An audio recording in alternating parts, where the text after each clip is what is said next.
আমাদের বাকি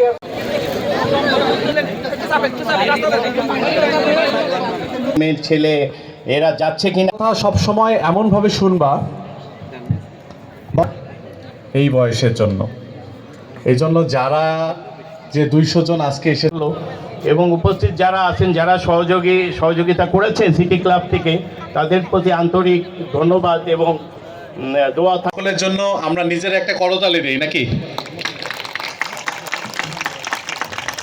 রব্বুল আমিন আমাদেরকে যেন এমন এমন কাজ করার তৌফিক দেন যার মাধ্যমে আমরা শিক্ষার্থীদের কল্যাণকর কাজ করতে পারি ইনশাআল্লাহ। সকলের কাছে দোয়া চাই।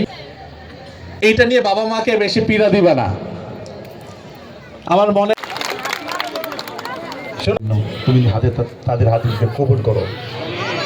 এই বাচ্চা এই 4 নম্বর সেক্টর বাংলাদেশের মধ্যে একটা উল্লেখযোগ্য, অত্যন্ত সমৃদ্ধশালী, অত্যন্ত সভ্য, ভদ্র, নম্র একটি সেক্টর। এখানে আমরা ক্যাম্পিংয়ের মাধ্যমে, নামাজের মাধ্যমে, রোজার মাধ্যমে, বিভিন্ন অনুষ্ঠানের মাধ্যমে আমরা পরপর সমস্ত প্রোগ্রাম করব। সবাই সহযোগিতা কামনা করছি। সবাইকে ধন্যবাদ জানিয়ে সবাইকে আগামী দিনের